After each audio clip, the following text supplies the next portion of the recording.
So we're going to finish up yesterday's before we get to today's. So the first thing I want to do in J is what? Do I want to rewrite it first? Yes. So I'm going to get the x out of the denominator. And so this is going to be 2 times x to the negative. And what's the x component? Is it going to be 5/3 or 3/5? 3/5. Good. 3/5. Right. So now that I have that, now I can take the derivative using my power rule. So I'm going to take negative 3/5 times 2, which will give me a negative 6/5 times x to the, now I'm going to subtract 1 from that fraction. Is my numerator going to get bigger or smaller? Bigger, right? We're already negative and we're subtracting more, right? So if I'm going to subtract 1, that means I'm subtracting 5/5. So what do I end up with? Negative 8/5. Negative 8/5. Right? Okay, think through those. Don't mess up because we can't subtract a fraction. So then when I clean it up a little bit, I'm going to have negative 6 in the numerator, 5 in the denominator. Then my x is going to go in the denominator. What's the root? 5th root of x to the 8th. Is this simplifiable? Yes, because I could have taken 1 out, right? I could take and it would just give me x times the 5th root of x cubed, but we don't need to. And you won't have to. Just want to think through it. Okay, we good on that? Okay. What questions you got? All right, let's look at L. What do you think about L? Do I need to rewrite it? It's a constant, so it's 0. Very good.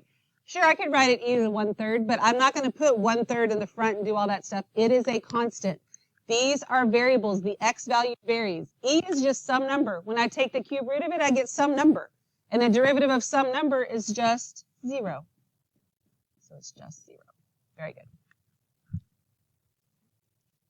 Because, remember, if I have, let's say that I had g of x equals 5, right? So that line is y equals 5, like that. Isn't the derivative just the slope? And the slope of a horizontal line is 0. That's what's happening. Okay, good deal. So let's grab what we have for today. I think this is the one I want. Yes. This is going on page 36. Okay. I think y'all have a blank for that, and I don't. So derivatives of other important functions. Previously, it's like a recap before a TV show. Previously, we learned that the power rule for derivatives. This rule can be applied if x is the base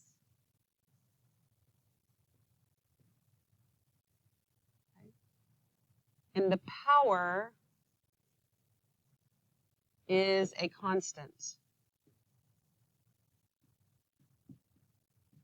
So we haven't done like x to the y power. The base has to be x, and then the power has to be some number. It doesn't have to be a whole number. It doesn't even have to be a rational number, but it has to be a constant. Okay, we good with that? That's what we've been doing. All right. However, we work with many different types of functions where the power rule is not applicable. So we'll spend the next few weeks learning the derivative rules for several types of functions. So this gives us, we got some special ones here. And these are ones that you just have to know. And we're going to use them so much, you're going to know them. And by the time and I'll give you some little ways to remember them and whatnot. But, so the first one is sine. F of x equals the sine of x. So clearly we can't use the power rule here because it doesn't really make any sense. I mean, it's not the same type of thing, right? And so the derivative of sine x is cosine x. Let me show you why. So we know that the parent function of sine looks like that, right? And we've got some important points here, here, here, here. So the derivative, excuse me, gosh, is the slope at a point, right? So if I want the slope at this point, that slope is 0. This slope is 0. This slope here is 1.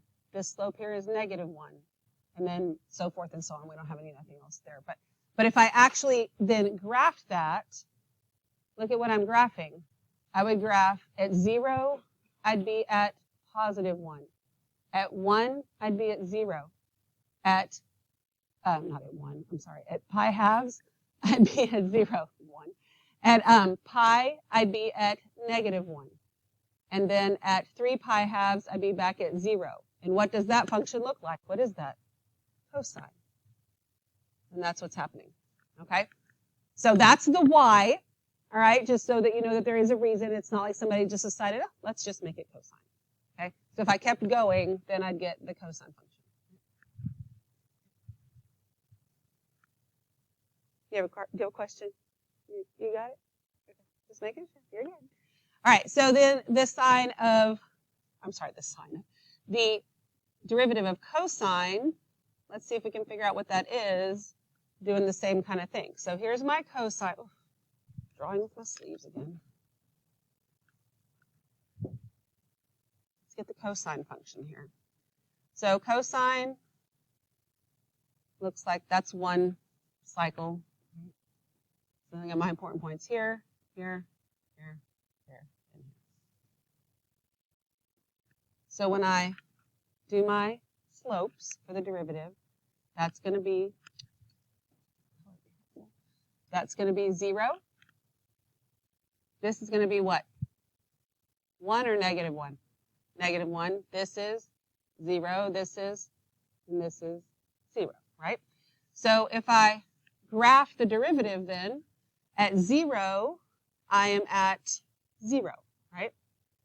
At pi halves, I am at what? -1. At pi, I'm at 0. At 3 pi halves, I'm at 1. And then at 2 pi, I'm back at 0. So based on what you know about trig functions, what is this?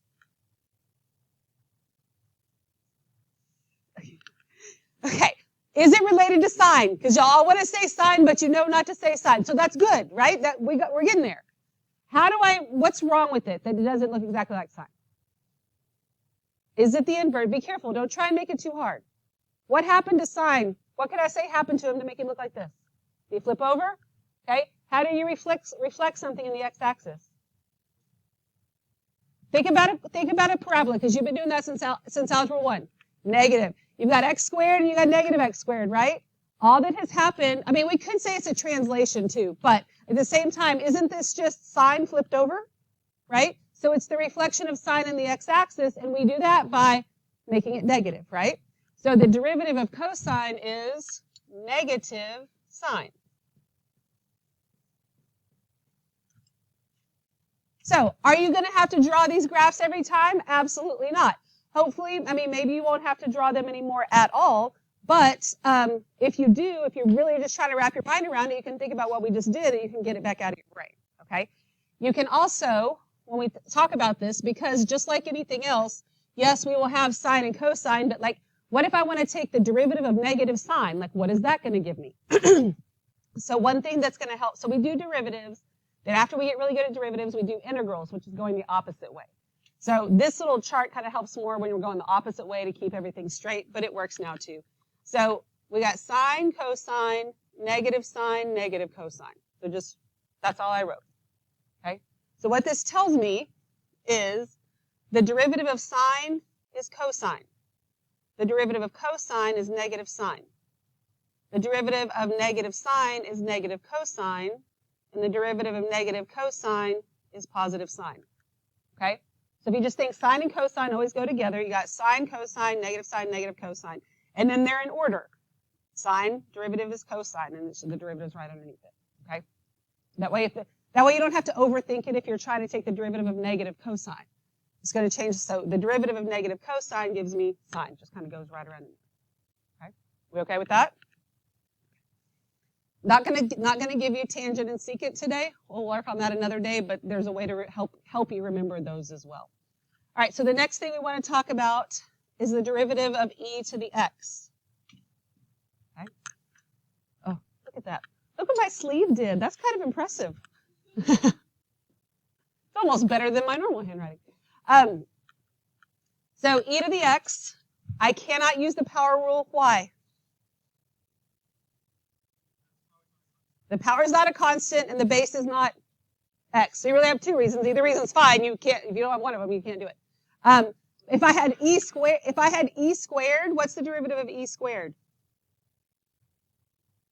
0, because isn't this a constant? This is like 2 to the x power, 3 to the x power, right? So this is, my base is a constant, but my exponent is a variable. But this one in particular has its own little rule, and it's the easiest one you'll ever do, because the derivative of e to the x is e to the x. It's super easy, but sometimes that makes it look weird. It makes things confusing, right? Sometimes the super easy stuff is the stuff that makes you go, this is weird. I don't know if this is right, but it's that easy.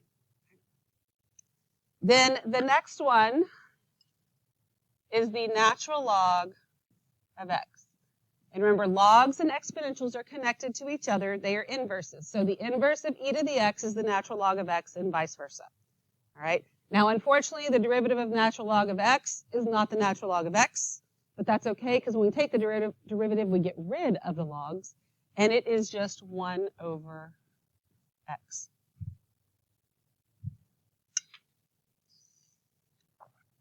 That's how you get x. Isn't that x to the negative 1 power? We can't get x to the negative 1 power when we do the power rule, because if we did, that would be when I have, like if I had f of x equals 5. So we'd say, all right, well, that's really 5 times x to the 0 power, right? So when I take the derivative, I take 0 times 5, which that is 0, and that would be x to the negative 1. Well, that just automatically makes it 0 right there, right? So there's no way for the power rule to come up with that, because it doesn't come from the power rule, it comes from the natural log. Okay? We good with that? All right, so let's use these here. 2 times the sine of x. And all we're doing is finding f prime of x. So what is the derivative of sine? Cosine. So this is just 2 times the cosine of x.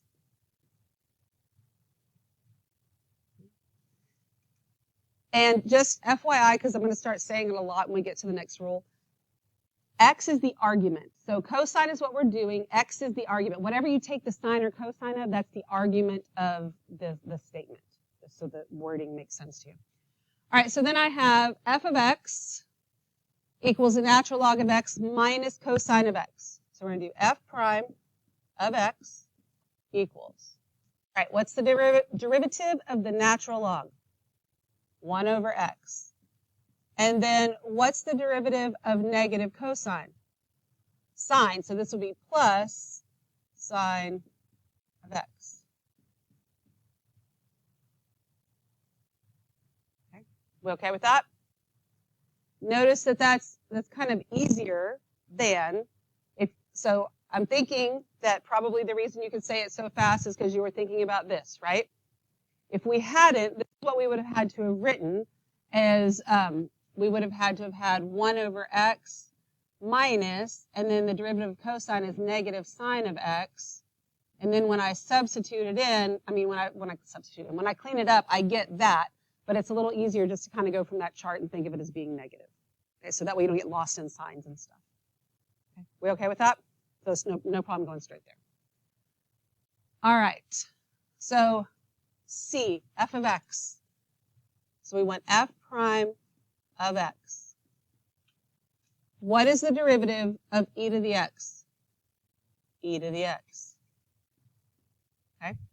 Then, so we take each term individually, right? So now, can I use the power rule on the second one? Yes. So I multiply the 2 down, so I get negative 2x. And then 2 minus 1 is 1, so I can just leave it there, right? And what's the derivative of 7? 0. So do I have to put anything? Nope, that's it. Okay. Everybody okay with that? Yes. All right. So I would like to rewrite this one first, and if I had more room, I could just kind of write it off to the side, but I don't want to lose anybody, so I'm just going to rewrite the f of x first. This is 1 minus the sine of x plus 1/3 times the natural log of x, okay, so that we don't mess anything up or do anything weird because we have a fraction there. We spend a lot of times trying to get things into one fraction, but we kind of want it out of that when we're doing the derivatives here. All right, so then f prime of x. Do it a term at a time. What's the derivative of 1? 0, so I don't even need to put him, right? What is the derivative of negative sine? Negative cosine. Very good.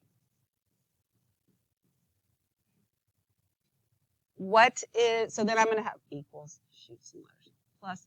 Then I'm going to have 1/3 times whatever the derivative of natural log is. So I have 1/3. What's the derivative of the natural log of x? 1 over x, right? And those are being multiplied.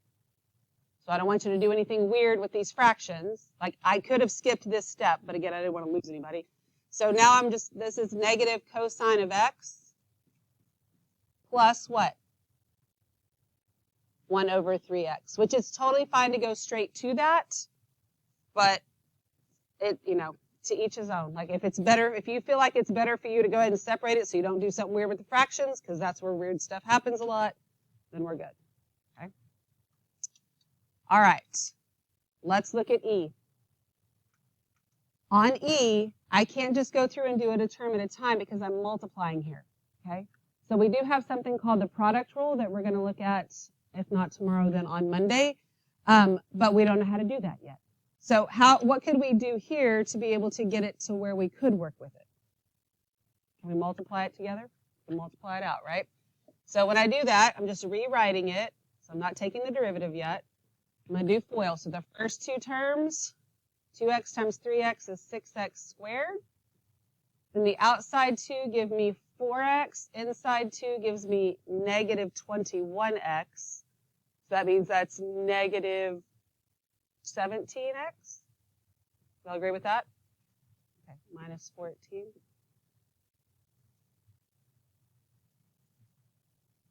Now, is this a piece of cake? Maybe. Find the derivative. See what you get.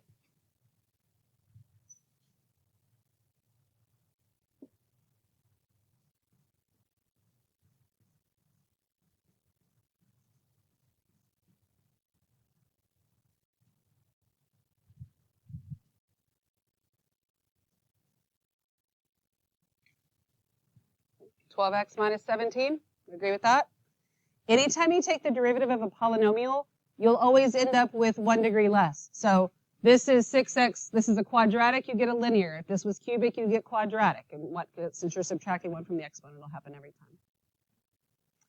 time. All right, so let's look at f. Now, I want to rewrite two things here. And we're just going to rewrite it underneath it, but you could also just kind of, I guess, mark them out and put it above it. Like this 1 over x is fine. This x over 2, I really want that to be 1/2 x. And I really want this to be 1/3 cosine of x. But if you do it that way, just make sure that the signs stay with it and you know if it's positive or negative. Or you can just rewrite the whole thing. I just know that some of you are lazy and you won't rewrite the whole thing, but I want you to at least get the habit of rewriting some of it. Okay, so then I'm going to do the derivative. F prime, should I have rewritten something else? Just caught it. Probably this one.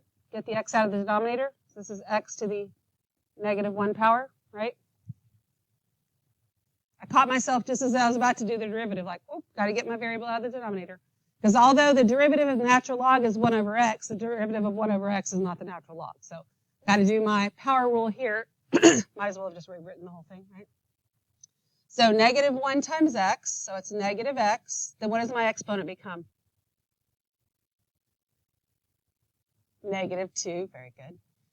And then plus, what's the derivative of 1/2 x?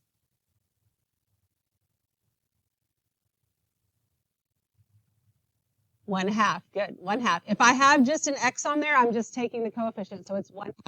Because then that would give me x to the 0, which is 1, so the x just goes away. All right, and then what's the derivative of cosine? Negative sine, so this will be minus 1/3 times the sine of x.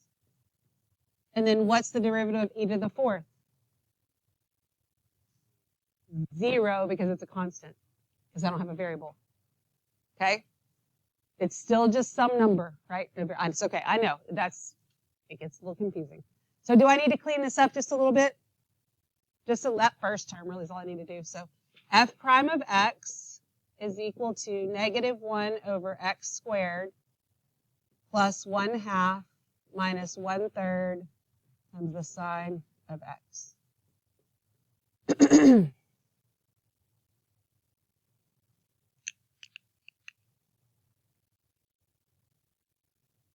Okay, how are we doing? Not too bad? All right, you do G.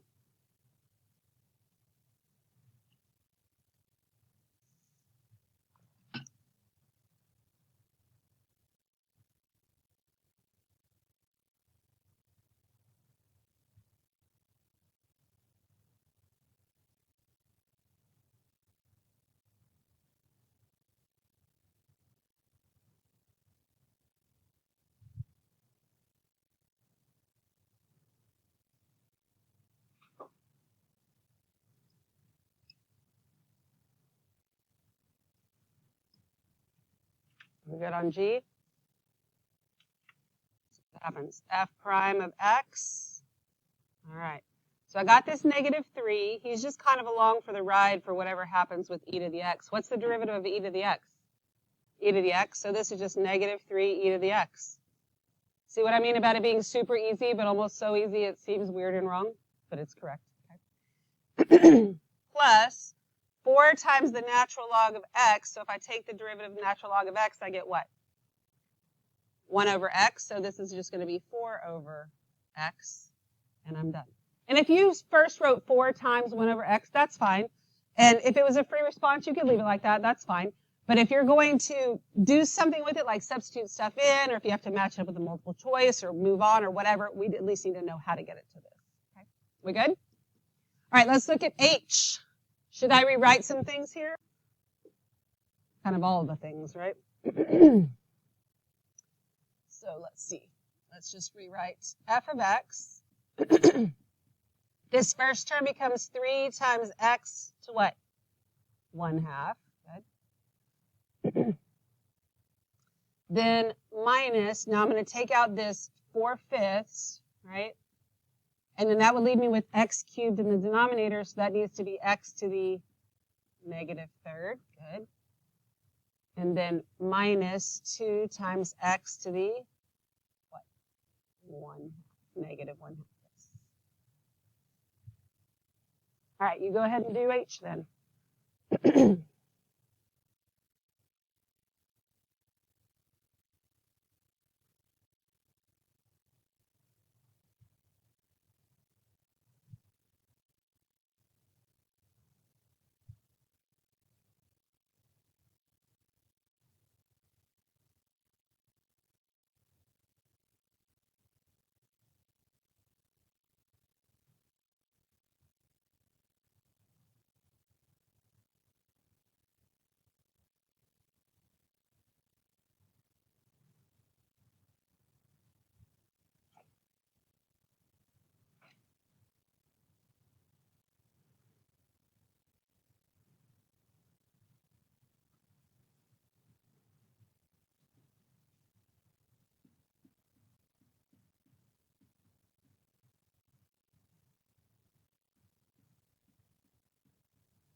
that's what I got. Double checking myself here.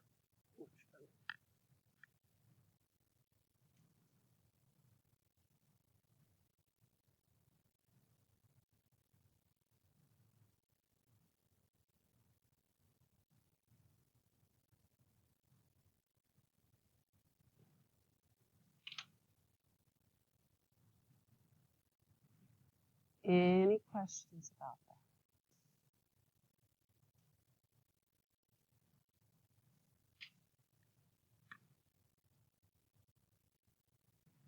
Are we good? Yes? Awesome. Okay. Does I look a little freaky to you? Okay. I remember this time last year. I wish I'd remembered before now, but it's fine on this. After we had done natural log and E stuff a little bit, somebody was like, can we have a little refresher course in that stuff? And I was like, absolutely, if that would help you. So do you feel like you are experts on E's and natural logs and how they relate to each other? No, probably not, and it's fine. And we don't have to do the whole ins and outs of graphing and doing absolutely everything we did, but things like the natural log of 1, that's something you need to know. And let me show you why you really already know it, okay? So let's look here.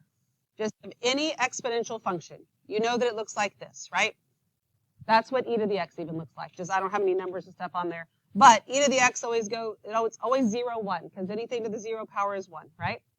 Well, exponentials and logs are inverses of each other, right? So graphically, one way to do the inverse is to reflect in the line y equals x. So if I do that, it looks like this. This is what a log graph looks like. Remember that? And instead of 0, 1, since they're inverses, we are at 1, 0. Okay? Those are some basic things that I know that you know from graphs, right? But I also know that your first instinct isn't to sketch a graph when you're trying to figure something out. But with the parent functions, it can help you a ton. So when we're thinking about that, whether this is log base 10 or natural log or whatever, but if I'm going to take the log of 1 of anything, and I haven't translated or reflected or anything like that, then what is the log of 1? If this is 1, 0, right? So the natural log of 1 is 0. Does that make sense to you? And that's something that if we didn't know, that makes this question really hard and we think we can't do it. But this is 4 times x times e to the natural log of 1. Well, the natural log of 1 is 0, right? So I really have e to the 0 power. Make sense? What is e to the 0 power? 1. So then this guy right here doesn't even mean anything to me, right? Because I'm just multiplying by 1. He's not doing anything. You okay with that? That makes sense? So it looks difficult, but it's really not that bad. So that means that f prime of x then is equal to, what's the derivative of 4x? 4, good. So this is really like 4 times 1, because that becomes 1, but we wouldn't have to put it, but I want to make sure you. Then I'm going to take the derivative here. Negative 3 times negative x is positive x to the negative 4 power, right? Because you got to subtract 1. So then f prime of x is equal to 4 plus 1 over x to the 4th. And we'll talk about e a little bit more. I'll give you little crash courses as we go along. We good? What questions you got? Okay. All right. The other thing that's important to know, so we know that the natural log of 1 is 0. Natural log of e is 1.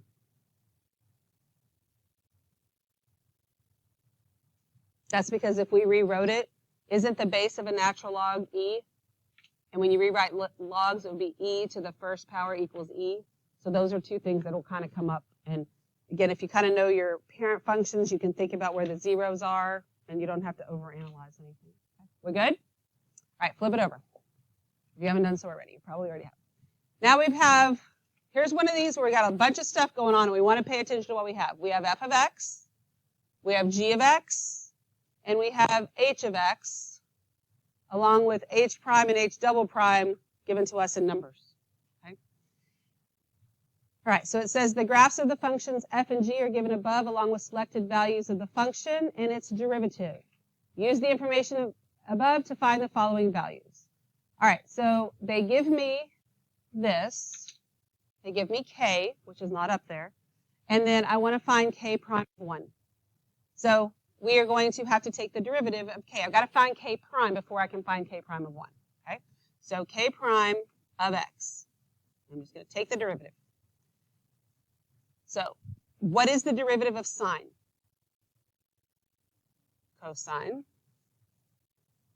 So cosine of x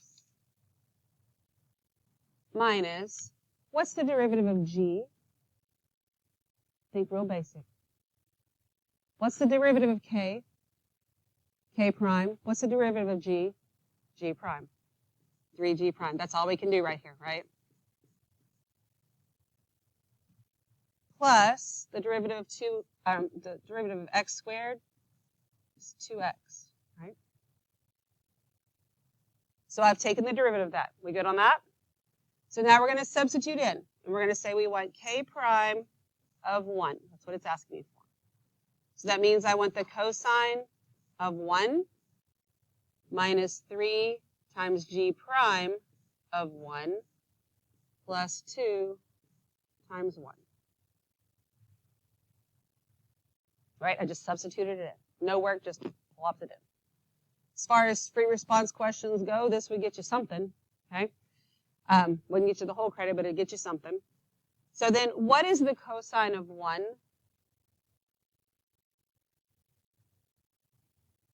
0. Good. Because remember, if our circle is here, okay, cosine of 1 is 0. Cosine of, I'm sorry. Wait a minute. No, that's cosine of 0. Cosine of 0. No, that's cosine of 1. 0. Now, I'm sorry. Like all of a sudden, my brain just was like, whoop. No, it's cosine of. Okay, yeah.